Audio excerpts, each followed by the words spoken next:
नमस्कार मु Deepti दीप्तिस full lab को आपण माननकु बहुत बहुत स्वागत। आज आम गोटे चटपटा आउ खट्टा मीठा दही भेंडी बनेबा बहुत टेस्टी लगे खाइबा पई। आउ एटा को ना आपण पखाळ भात हो बा गरम भात रोटी परोठा काहा सहित भी खांतु बहुत बढ़िया लागिबो। इंस्टेंट रेसिपी गोटे बहुत कम टाइम रे एटा आराम से आपण बने पारिबे। आशा करूची पसंद आसीबो रेसिपीटी समस्त को स्किप करंतुनी पूरा वीडियो को आपण देखंतु। देखि सारला परे जदि आपण को रेसिपी पसंद आसुची तो प्लीज वीडियो को लाइक और शेयर कर दिंतु। चैनल नुआ देखुथिले चैनल को सब्सक्राइब करिया पे बिल्कुल भी भूलिबेनी। तो ये जो खट्टा मीठा दही भेंडी बनेबा पाई ना फर्स्ट एटी देखंतु पाखापाखि 300 ग्राम रो मुनेची फ्रेश भेंडी आपण यूज करिवे सेथरे खाइबा पई बहुत बढ़िया लागिबो।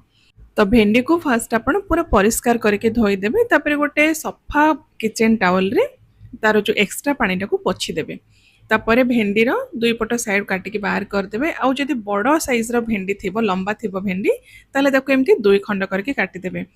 एठी वीडियो रे मु आपन को जेमती देखौची आपण सेमती करके भेंडी को भी काटि परिबे नहले आपण को हिसाब रे छोट बड़ करके आपण काटि परिबे। किंतु भेंडी को बेसी छोट साइज करिवेनी टिके बड़ बड़ खंड रखिकी काटिबे। देखंतु एठी सब भेंडी गुडा मु काटि देइची। तो एबे एटा को हमें साइड रखि दबा। नेक्स्ट टाइम कोन करबा ना एठी देखंतु गोटे जागा रे 400 ग्राम पाखापाखि मु नेची दही। ये जो दहीटा मु घरे बसैथिली तो घर दही जदि अच्छे आपण यूज करि परिबे नले पैकेट दही भी नै परिबे। और दहीटा जदि एठी हल्का खट्टा थिबो ना ताले खाइबा पे बहुत बढ़िया लागिबो। से दही रे जति कि आपण दही नैथिबे तार फर्स्ट अधा करके आपण पानी देबे। तो मु एठी गोटे बोल दही नैथिली तार अधा हमें पानी ऐड करबा पर जदि दरकार पड़िबो तो हमें पानी मिक्स करबा।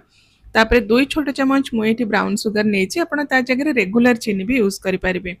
लुण स्वाद हिसाब रे ऐड करबा। आ एठी भजा जीरा और सुखिला लंकार गुंड नेची गोटे चम्मच। तो सबु जिंस को एठी हमें भल भाबरे पूरा मिक्स कर दबा।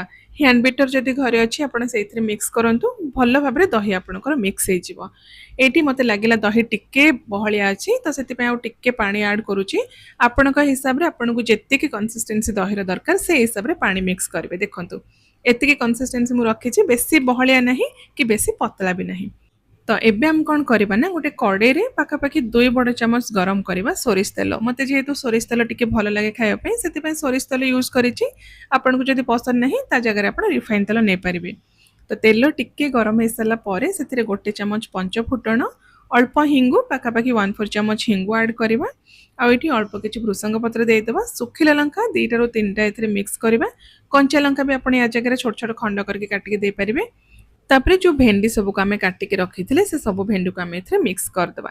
एटी देखंतु गोटे बड़ चम्मच पाखापाखि आंब कसी अदा को एटी छेची के नेची ग्रेट करके भी आपण एथरे मिक्स करि परिबे। यार फ्लेवरटा बहुत बढ़िया आसे। तापरे हळदी गुंड अल्प टिके मिक्स करबा। बेसी हळदी गुंड ऐड करिबेनी गोटे 2 पिंच आपण हळदी गुंड दे देबे।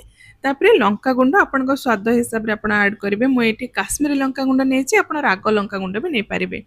तापरे गोटे छोट चम्मच चाट मसला और स्वाद हिसाब रे लुण ए सब देकी भल भाबरे ताकू मीडियम टू हाई फ्लेम रखिकी एटा को भाजीबा। एटी फ्लेम आपण बिल्कुल भी लो करिवेनी कि भेंडी को आपण घोड़ेबेनी। बिना घोड़े के एमती खोला रे ताकू एपट सेपट करके मझिरे मझिरे 3-4 मिनिट पे भाजीबे जेमती भेंडी हल्का हमर नरम हे जिवो। बेसी भेंडी को आपण ओवर कुक करिवेनी कि बेसी सिझेबेनी। टिक्के क्रंचीनेस रहिले खाइबा पई भल लागिबो। एमती भी बेसी टाइम लागेनी भेंडी सिझिबा पई बहुत कम टाइम रे एटा रेडी हे जिवो। एटा देखंतु भेंडी हमर हल्का नरम हे जाईछि आउ भेंडी रे ना हल्का हल्का कलर भी पळे आछि।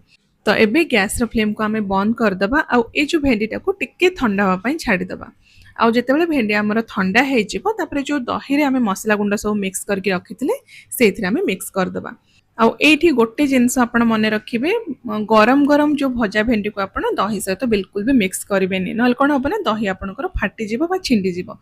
सेति हल्का ठंडा कर देबे बा पूरा जदि ठंडा हे जिवो तो बहुत बढ़िया। भेंडी ठंडा हे सला परे आपण एमती दही सहित मिक्स कर देबे।